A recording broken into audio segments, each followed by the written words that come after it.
नमस्कार दोस्तों, स्वागत है आपका केटी वॉइस स्टोरीज चैनल में। हमारी आज की कहानी है बेटों का प्रायश्चित। चलते चलते अचानक मैंने गाड़ी रोक दी। जो कुछ मैं देख रहा था वह अच्छा नहीं था। मेरा मन दुख और पीड़ा से तड़प उठा। सड़क के दूसरी तरफ पुलिस का रूप देखकर गुस्सा सातवें आसमान पर चढ़ गया। मैं फटाफट गाड़ी साइड से लगाई और गुस्से में ही दरवाजा बंद कर दौड़कर घटना स्थल पर पहुंच गया। पुलिस वालों ने एक पेड़ के नीचे महीनों से अपनी शरण स्थल बनाए हुए एक बूढ़ी माई का सामान उठाकर दूर फेंक दिया था तथा बड़ी बेरहमी के साथ उसे धक्का मुक्की कर रहे थे। बेचारी को कई बार जमीन पर धक्का देकर पटक दिया था। एक पुलिस वाला उसे निर्जीव वस्तु की तरह घसीट रहा था।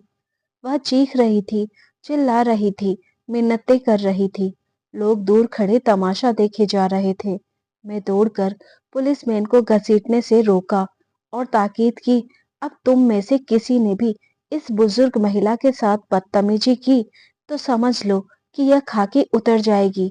तुम्हें शर्म नहीं आई? एक महिला के साथ बदसलूकी करके बड़ा ही फक्र महसूस कर रहे होगे। उनकी जगह कोई गुंडागर्दी कर रहा होता तो तुम्हारी सारी बहादुरी जवाब दे जाती। उसके सामने हाथ जोड़कर खड़े होते या फिर दूर से तमाशा देख रहे होते, क्योंकि वहां से तो हफ्ते के हफ्ते माल मिलता था। मेरी बात सुनकर पुलिस वाला बोला, क्या बकवास कर रहे हो? सरकारी काम में दखल अंदाजी आपको महंगी पड़ जाएगी। आप यहाँ से जाइए। मैंने बोला, मैं क्या करूं, क्या ना करूं, बताने की जरूरत नहीं है, मगर आप लोग यह बताइए कि क्या आप लोग यह अपनी मर्जी से कर रहे हैं या किसी सीनियर के आदेश पर? उनमें से एक पुलिस वाला बोला, आपको नहीं दिखता कि लोगों ने इस शहर को भिखारी का शहर बनाकर रख दिया है? शहर के हर गली मोहल्ले चौराहे पर इन्हीं की भीड़ नजर आती है। दिन भर भीख मांगते हैं और रात को सड़क के किनारे ही सो जाते हैं। किसी किसी ने तो सड़क किनारे अपना ठिकाना ही बना लिया है। इसीलिए हमें आदेश दिया गया है कि कोई भी भिखारी सड़क किनारे अपना ठिकाना न बना पाए, सभी को वहां से हटा दिया जाए। मैं बोला, क्या आपके साहब ने उनके लिए महल बनवा दिए हैं जहां इनको रखा जाएगा? क्या आपके बॉस ने उनके लिए होटल खुलवा दिए हैं जहां इन्हें मुफ्त में खाना मिलेगा? वह बोले, हमें इससे कोई मतलब नहीं। मैं बोला, चलो ठीक है, तो फिर आपके एसपी से ही बात करता हूँ। मैंने फोन लगाया और बोला, महोदय, मैं उच्च न्यायालय का वरिष्ठ अधिवक्ता शेखर बोल रहा हूँ। उधर से आवाज आई, बोलिए। मैं बोला, महोदय, क्या आपने अपने सिपाहियों को कानून तोड़ने का आदेश दिया है? अगर ऐसा है तो क्यों ना आप सबके खिलाफ न्यायालय की अवधारणा का दोषी मानते हुए केस किया जाए। उधर से पूछा गया, मामला क्या है? मैं बोला, आपके लोग भूल गए हैं कि महिला के साथ कैसा व्यवहार किया जाना चाहिए, वो भी एक बुजुर्ग महिला के साथ। सुना है कि आपने भिखारियों के शहर से बाहर ठिकाने लगाने का आदेश दिया है। मैं पूछना चाहता हूँ कि क्या आपने उनके पुनर्वास की कोई व्यवस्था की है? अगर नहीं तो क्या आप उच्च न्यायालय की उस टिप्पणी को भूल गए कि भिखारी पर कोई भी आदेश पारित नहीं किया जा सकता? कोई भी अपनी मर्जी से भीख नहीं मांगता। पेट की मजबूरी ही उन्हें भीख मांगने के लिए विवश करती है। जब तक उनके लिए समुचित व्यवस्था की गारंटी नहीं दी जाती, भीख मांगने पर पाबंदी नहीं लगाई जा सकती। आपके लोग यह भी भूल गए कि महिला अपराधी को सिर्फ महिला पुलिस कर्मी ही हाथ लगा सकती हैं। एक वक्त की मारी महिला जो एक पेड़ के नीचे अपनी रात गुजारती है, उसके बारे में यह जानने की कोशिश तो किसी ने भी नहीं की कि वह कारण क्या है कि यह महिला दर दर भटक रही है। उल्टा ये आदेश दे दिया कि भिखारी शहर की शान को बट्टा लगा रहे हैं, इसलिए उन्हें निकालकर बाहर फेंक दिया जाए।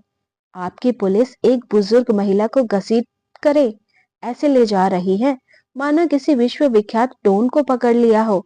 आपकी यही पुलिस तब कहाँ जाती है जब शहर में जगह जगह चोरियां होती हैं, दिन दहाड़े खून कर दिया जाता है, गुंडे बंदूक लहराते हुए उनके सामने से निकल जाते हैं। अधिकारी ने घटना की लोकेशन पूछी और 5 मिनट के अंदर पहुंच गई। उनके आते ही सभी पुलिसकर्मी सतर्क हो गए। मैं पुलिसकर्मियों की बदतमीजी की पूरी दास्तान बता दी है। एसपी ने उन सभी पुलिसकर्मियों को लाइन हाजिर कर लिया। इसके साथ ही वह बुजुर्ग महिला से बोले, माई, तुम यहीं रह सकती हो, कोई कुछ नहीं बोलेगा। उनकी तरफ से मैं माफी मांगता हूँ। मैंने बोला, माफ करना साहब, अब यह यहाँ नहीं रहेगी। मेरे घर में माँ की जगह बहुत सालों से खाली पड़ी है। पता नहीं, उनको देखकर मेरे दिल में माँ के जैसी भावनाएं उमड़ने लगी हैं। अब यह मेरे घर की शोभा बढ़ाएंगी। मैं एसपी साहब को अभिवादन कर रहा हूँ और बुजुर्ग महिला का हाथ अपने हाथों में ले लिया और बोला, माँ चलिए, अब आपको इस पेड़ के नीचे रहने की जरूरत नहीं है। वह बोली, बेटा, मेरी पोटली इन लोगों ने न जाने किधर फेंक दी है। मैं बोला, माँ, अब उस पोटली की क्या जरूरत है। वह बोली, बेटा, उसमें उनका और मेरे बेटे की फोटो है। पुलिस वालों ने ढूंढकर उनकी पोटली उनके हवाले कर दी। मैं दौड़कर अपनी गाड़ी उनके पास ले आया और उनको लेकर घर की तरफ लौट पड़ा। काफी देर चुप रहने के बाद वह बोली, बेटा, मुझे कहाँ ले जा रहे हो? मुझे यहीं कहीं छोड़ दो, मैं कोई नया ठिकाना खोज लूंगी। मैं बोला, माँ, आप भूल गए कि मैंने कहा था कि आप हमारे साथ ही रहेंगी। आपकी दो दो बहुएं हैं, नाती पोते हैं। वह बोली, बेटा, अब मुझसे कोई काम तो होता नहीं, मैं तुम्हारे किस काम की? अब तो घर के काम ही करना भूल जाती हूँ, मैं क्या करूंगी? मैं बोला, माई, आप मेरी माई हैं, कोई काम वाली बाई नहीं। आपको कुछ भी नहीं करना है, सिर्फ आदेश देना है। काम करने वाली आपकी बहुएं जो है। वह चुप हो गई, मगर मेरे मन में एक कहला सा उछाल मार रहा था। मैं सोच रहा था कि क्या मजे की बात है कि चूहा अगर पत्थर का हो तो गणेश जी का वाहन समझकर सब पूछते हैं, मगर यदि घर में कोई चूहा दिख जाए तो पीछे पड़ जाते हैं और तब तक चैन से नहीं बैठते जब तक उसे मार नहीं देते। सांप अगर पत्थर या धातु का बना हो तो उसे नाग देवता समझकर सब पूछते हैं, मगर जिंदा हो तो उसे उसी वक्त मार देते हैं। माँ बाप अगर दीवारों पर लटक रहे हैं तो सब पूछते हैं। हर साल ब्राह्मणों को खाना खिलाते हैं, मगर जब जिंदा होते हैं तो कीमत नहीं समझते, उन्हें भरपेट भोजन भी नसीब नहीं होता। हमें आज तक यह समझ में नहीं आया कि मनुष्य जिंदगी से नफरत और पत्थरों से इतनी मोहब्बत क्यों करता है। एक माँ के दर्शनों के लिए ही आदमी पहाड़ों पर चढ़ जाता है, मगर अपनी माँ को दर दर की ठोकरें खाने के लिए बेहोश कर देता है। यह इंसान शायद सोचता है कि भगवान के दर्शन मात्र से उसके सब पाप धुल जाएंगे। हो सकता है उसके अन्य पाप धुल भी जाए, मगर माँ के साथ की गई ज्यादतियां को भगवान कभी भी माफ नहीं करता। जिस तरह यह इंसान किसी मुर्दे को कंधा देना पुण्य समझते हैं, काश उसी तरह किसी जिंदा इंसान को सहारा देना भी पुण्य समझता तो जिंदगी कितनी खूबसूरत हो जाती। क्या हो गया है इस दुनिया को? नाते रिश्तों की गरिमा को पूरी तरह बर्बाद करके रख दिया है। किसी के दुख दर्द की किसी को भी चिंता नहीं। खाने को हम इस समाज के अभिन्न हैं, मगर समाज को हम किधर ले जा रहे हैं, किसी को कुछ खबर नहीं है। मैंने अब तक पूछा नहीं कि माई की बेटे जिंदा है या नहीं, मगर जिंदा है तो उन्हें मर जाना चाहिए था। एक माँ उनके फोटो को कलेजे से लगाए फिर रही है, और अगर वह जिंदा है तो माँ भीख क्यों मांग रही है? क्या उसके जरा से पेट के लिए दो रोटियां भी नसीब नहीं? खैर, यह बातें आराम से बैठकर कर लूंगा। मैं नहीं चाहता कि उन्हें तनिक भी कष्ट हो, क्योंकि जब छुपे हुए पुराने गांव कुरेदे जाते हैं तो बड़ा दर्द होता है। मैं बहुत ही सोच में पड़ गया था और मैं विवरण देते हुए पत्नी को सिर्फ इतना बोल दिया था कि मैं माँ को लेकर आ रहा हूँ, शेष बाद में बताऊंगा। मैं जैसे ही दरवाजे पर पहुंचा तो यह देखकर चकित रह गया कि परिवार के सभी सदस्य दरवाजे पर थे और आरती का पूरा प्रबंध कर रखा था। इसके पहले पत्नी अपना काम करती, माँ इतनी बिहवल हो गई कि मेरी पत्नी काजल और भाई की पत्नी नूतन को कसकर गले लगा लिया। उनकी आंखों से झरझर बरसात हुई जा रही थी। शायद उनको विश्वास नहीं हो पा रहा था कि एक भिखारी का इस कदर सम्मान हो सकता है। बच्चे उनकी टांगों से लिपट गए। बेटा बोला, पापा, यह हमारी दादी माँ है। मैं बोला, हाँ बेटा, तुम पूछा करते थे ना कि हमारी दादी कहाँ है, सो आज मैं उन्हें ले आया हूँ। मैं जमीन पर बैठ गई और तीनों बच्चों को अपनी बाहों में ले लिया। वह मेरी तरफ आकर बोली, बेटा, मैं कैसी दादी माँ हूँ जो खाली हाथ चली आई? मैं बोला, माँ, ना आप कहीं जा रही हैं और ना ये कहीं जा रहे हैं। आपको जो चाहिए दिलवाती रहना, आप परेशान क्यों हो रही हैं? माँ का पूरे सम्मान के साथ गृह प्रवेश करवाया गया। पूरा घर रोमांचित था। मानो सभी के सदियों पुरानी मुराद पूरी हो गई हो। एक दिन ऑफिस से लौटकर मैंने पत्नी से पूछा, माँ कहाँ है? उसने इशारे से बता दिया कि अपने कमरे में है।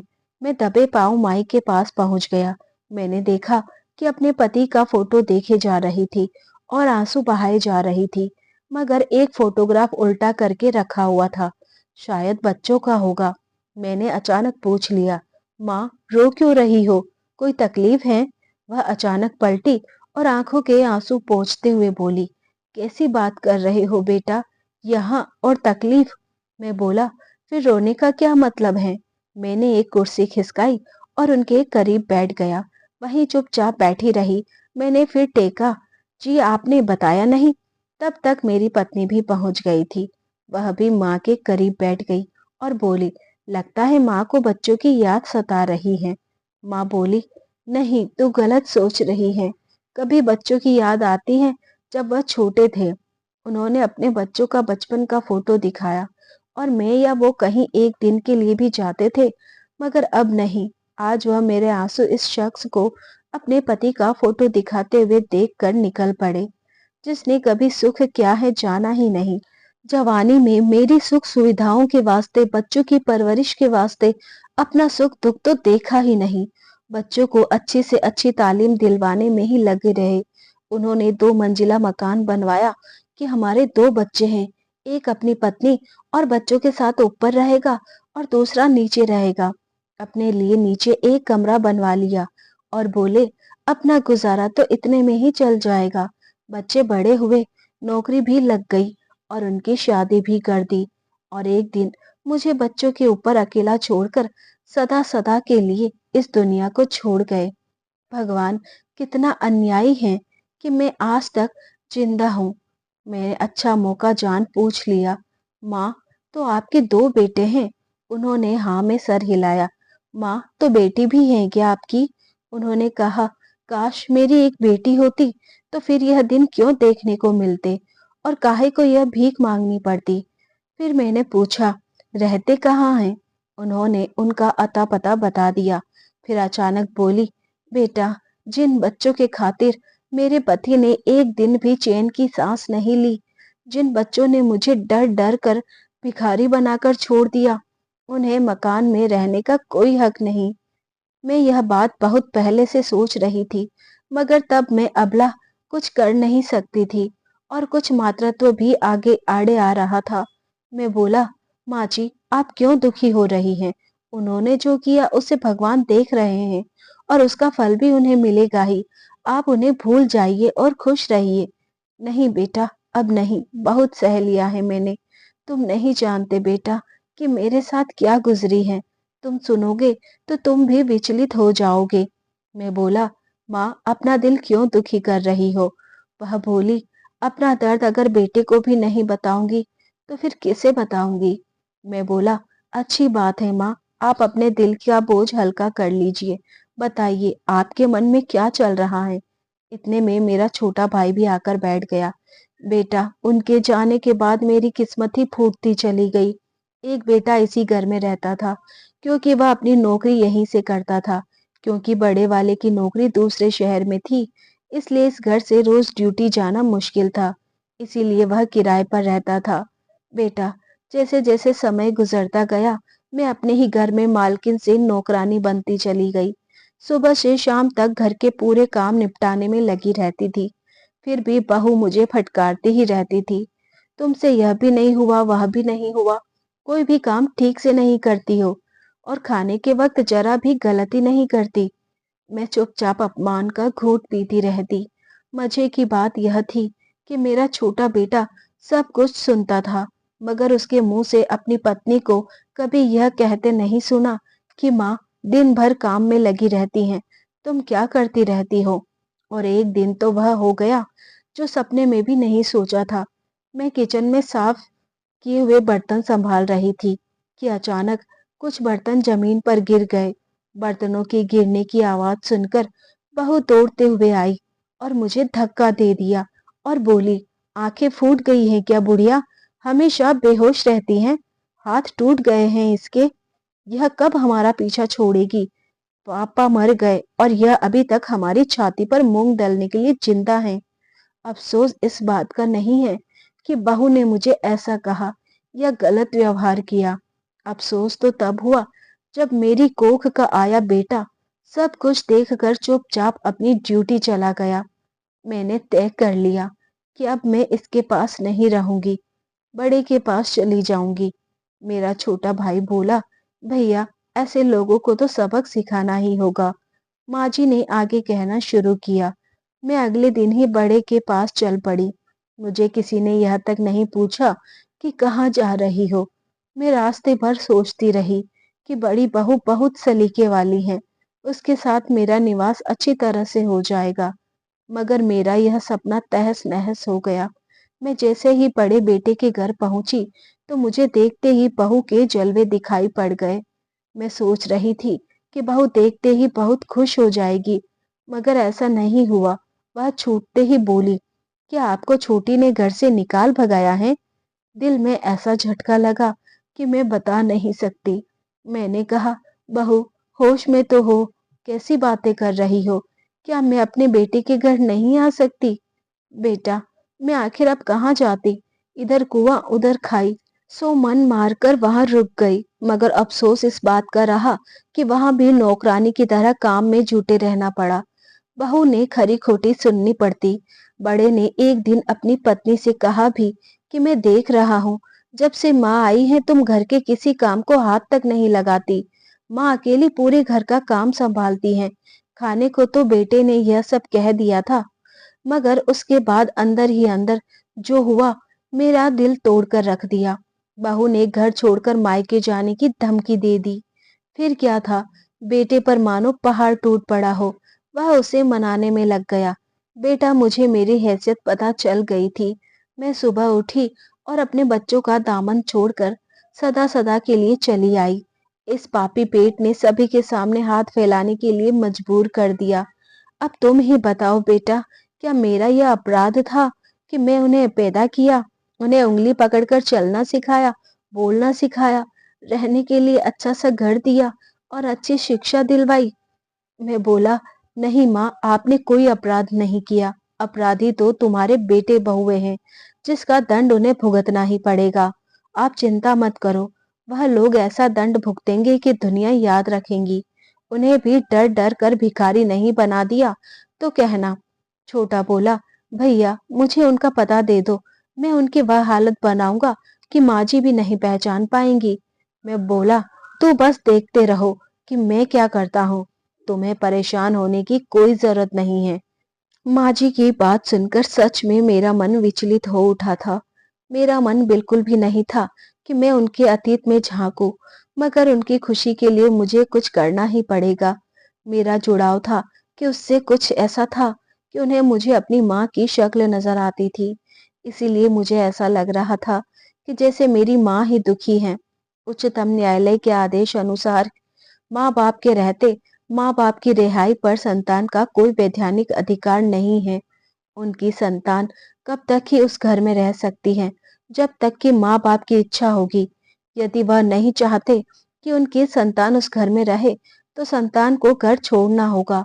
अगले दिन ऑफिस जाकर मैंने पूरी तैयारी कर ली। इस केस को कोर्ट में ले जाने की जरूरत नहीं थी, अतः क्रियान्वयन हेतु सीधे जिला अधिकारी को ही आवेदन करना पर्याप्त था। शाम को घर पहुंचकर मैंने कागजों पर माँ जी के हस्ताक्षर ले लिए और अगले दिन ही कागजात जिलाधीश महोदय के ऑफिस पहुंचा दिए। घर द्वार पर पुलिस दल को देखकर आदर्श के होश गुम हो गए। वह बौखलाया हुआ बाहर आया और बोला, क्या बात है? पुलिस वालों ने उल्टा सवाल किया, आप कौन हैं और यह मकान किसका है? आकाश बोला, मकान हमारा है और किसका होगा? पुलिस ने सवाल किया, ऊपर नीचे आप ही रहते हैं? आकाश बोला, ऊपर का हिस्सा हमारे बड़े भाई का है, पास के ही शहर में नौकरी करते हैं तो वही किराए पर रहते हैं। अपने हिस्से में उन्होंने ताला डाल रखा है। पुलिस ने आदेश दिया, उन्हें तुरंत बुलाइए और आप मकान के कागजात लेकर आइए। आकाश बोला, साहब बात क्या है? आप मकान के कागजात क्यों मांग रहे हैं? अगर आपको कोई शक है तो पड़ोसियों से पूछ सकते हैं। इंस्पेक्टर बोला, हमने पड़ोसियों से भी और तहसील से भी अच्छी तरह पूछ लिया है। यह मकान किसी शकुंतला देवी का है और आप लोगों ने इसे जबरदस्ती अपने कब्जे में ले रखा है। आप लोग अभी और इसी वक्त घर खाली कर दीजिए, नहीं तो पुलिस खुद कर देंगी। साहब, शकुंतला देवी हमारी माँ का नाम है, पुलिस इंस्पेक्टर बोला। तो बुलाओ उन्हें। आकाश सकपका गया और बोला, साहब वह नहीं है। कहाँ गई? पुलिस इंस्पेक्टर ने पूछा। साहब पता नहीं कहाँ चली गई, उनका दिमाग ठीक नहीं था साहब। तो बिना बताए ना जाने कहाँ चली गई, इंस्पेक्टर गुस्से में बोला। पुलिस ने सारा सामान निकालकर बाहर पार्क में फेंक दिया। दूर गाड़ी में बैठे शकुंतला देवी और शेखर तमाशा देखे जा रहे थे। शेखर ने पूछा, ठीक रहा ना माँ? शकुंतला देवी बोली, बेटा, जन्म देने के नाते मुझे दुख तो हो ही रहा है, लेकिन इन्हें सबक सिखाना भी जरूरी था। शेखर बोला, माँ अभी तो बेघर हुए हैं, कल उनके पास वह नौकरी भी नहीं रहेगी जो तुम्हारी दी हुई शिक्षा की बदौलत पाई थी। दोनों भाई ने बच्चों के साथ वो रात पार्क में बिताई। अगले दिन जब वह लोग अपने अपने ऑफिस पहुंचे तो यह देखकर हैरान रह गए कि दोनों को नौकरी से बर्खास्त कर दिया गया है। उन्हें उनका टर्मिनेशन लेटर थमा दिया गया था। आकाश ने जब कारण पूछा तो बताया गया कि आप माँ के नाम पर कंपनी के साथ धोखा करते रहे हैं। उनके इलाज के नाम पर झूठे बिल लगाकर आप लोग हजारों रुपए ठग चुके हैं, जबकि आपकी माँ तो है ही नहीं। कुछ ऐसा ही बड़े भाई आदर्श की कंपनी वालों ने भी लगाया था। टूटे हारे दोनों भाई इस पार्क में मिलते हैं। आकाश बोला, भाई अब क्या होगा? रहने के लिए तो किराए का मकान मिल जाएगा, मगर अब नौकरी कहीं नहीं मिलेगी, और अगर नौकरी नहीं मिलेगी तो घर खर्च और कमरे का भाड़ा कैसे देंगे? आखिर दोनों ने तय किया कि अपनी बात कहने के लिए जिलाधीश से मिल लेना चाहिए। अगले दिन दोनों भाई जिलाधीश के कार्यालय पहुंच गए। मिलने की परमिशन मांगी। भाग्यवश मिलने का जुगाड़ हो गया। दोनों भाई रुआसे से डीएम के पास पहुंचे और बोले, साहब हमें घर से बेघर कर दिया गया, हमारी नौकरी भी छूट गई है, हमारे छोटे छोटे बच्चे हैं, अब उनको लेकर कहाँ जाएंगे? जिलाधीश महोदय बोले, इसमें सोचने की क्या बात है? आप भी वहीं जाइए जहां माँ ने 8 साल गुजारे और वही करिए जो माँ ने किया। डीएम साहब ने बड़े ही सख्त लहजे में कहा, बच्चों को लेकर सड़क पर जाइए और भीख मांगिए, इससे कम सजा लोगों के लिए कुछ हो ही नहीं सकती। सॉरी, मैं आपकी कोई मदद नहीं कर सकता। जो कुछ भी कर सकती हैं वह मकान की असली हकदार शकुंतला देवी ही कर सकती हैं। पुलिस ने तो आपको बता ही दिया होगा कि संतान माँ बाप की इच्छा तक ही घर में रह सकती है, उनके जिंदा रहने तक उस पर उनका कोई भी हक नहीं होगा। आप लोग जाइए। साहब, हमें माँ का पता ठिकाना नहीं मालूम, आप कृपा करके उनका पता बता दीजिए, हम अपने किए का प्रायश्चित करना चाहते हैं। डीएम साहब ने, इसके लिए इस ऑफिस से आपको कोई लाभ नहीं होगा, क्योंकि यहाँ के कागजों में उनका वही पता लिखा है जहाँ से आप लोगों ने उन्हें निकालकर बाहर का रास्ता दिखा दिया था। आप हाईकोर्ट के अधिवक्ता शहर से मिलिए, शायद उनका पता ठिकाना जरूर जानते होंगे। यह केस उन्हीं के माध्यम से ही मेरे संज्ञान में लाया गया था।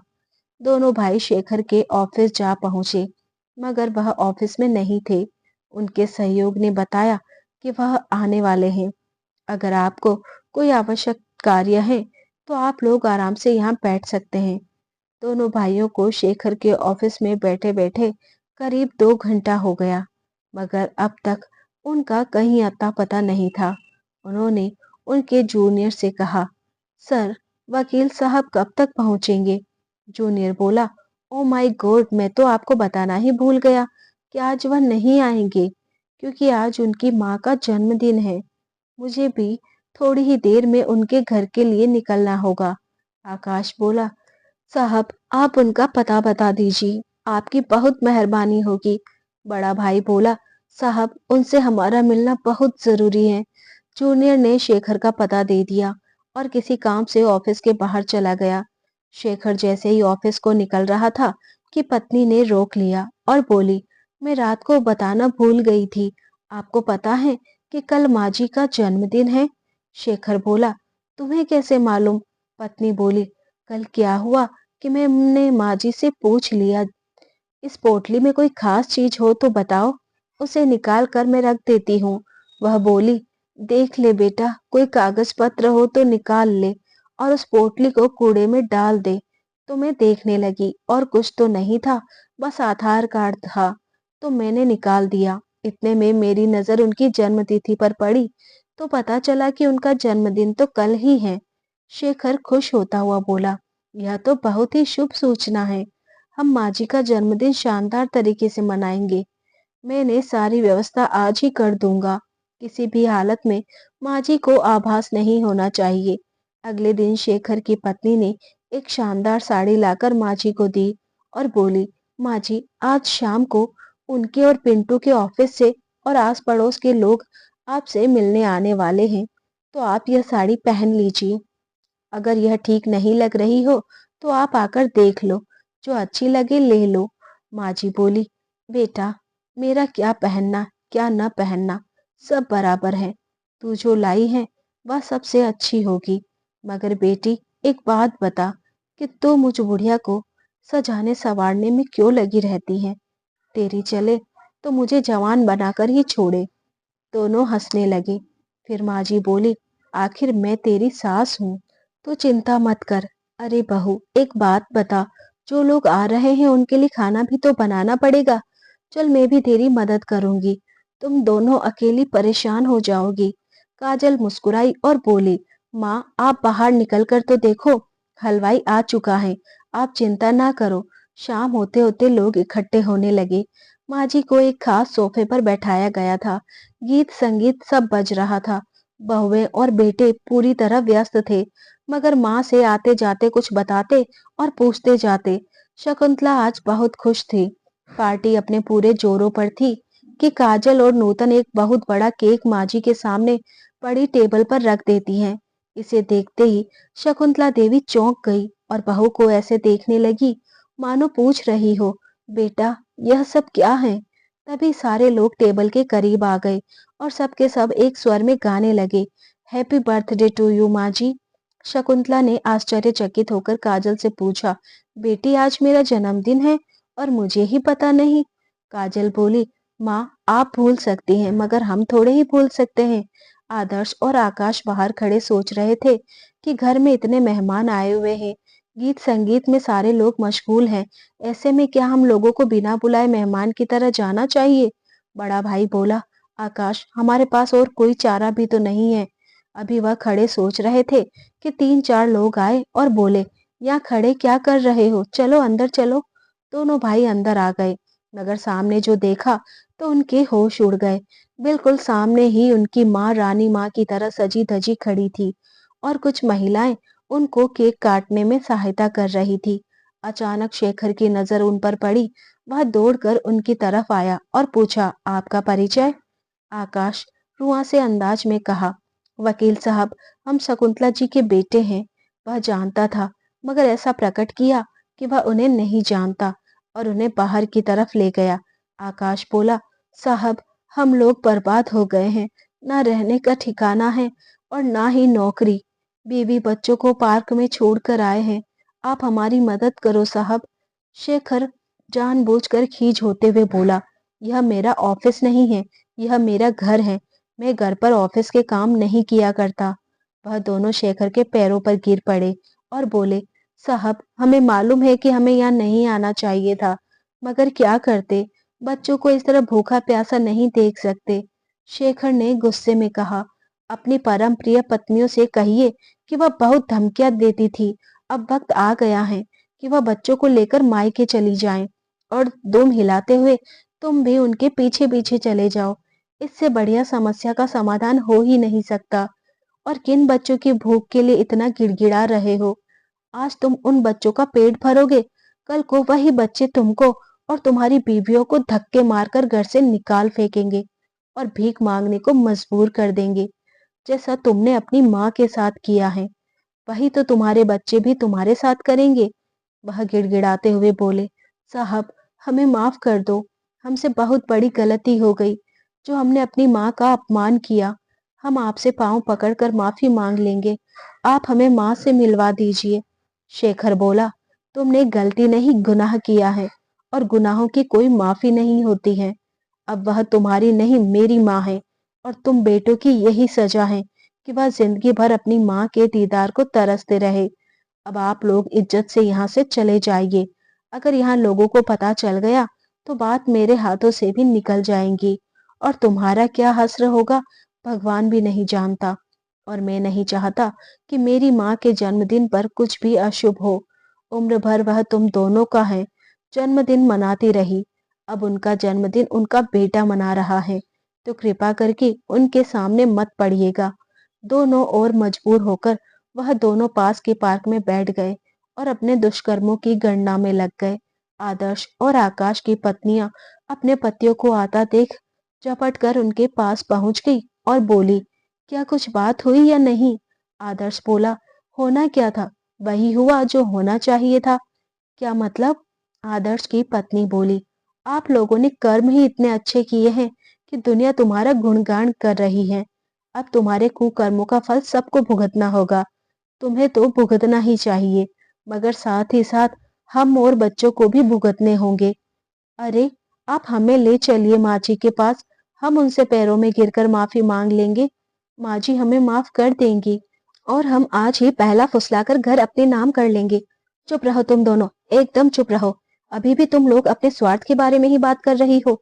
अब आप लोग कृपा करके अपने बच्चों को उठाइए और अपने प्रिय मायके चली जाइए। आप उनकी बेटी हैं, आपका ख्याल रखना उनका दायित्व है।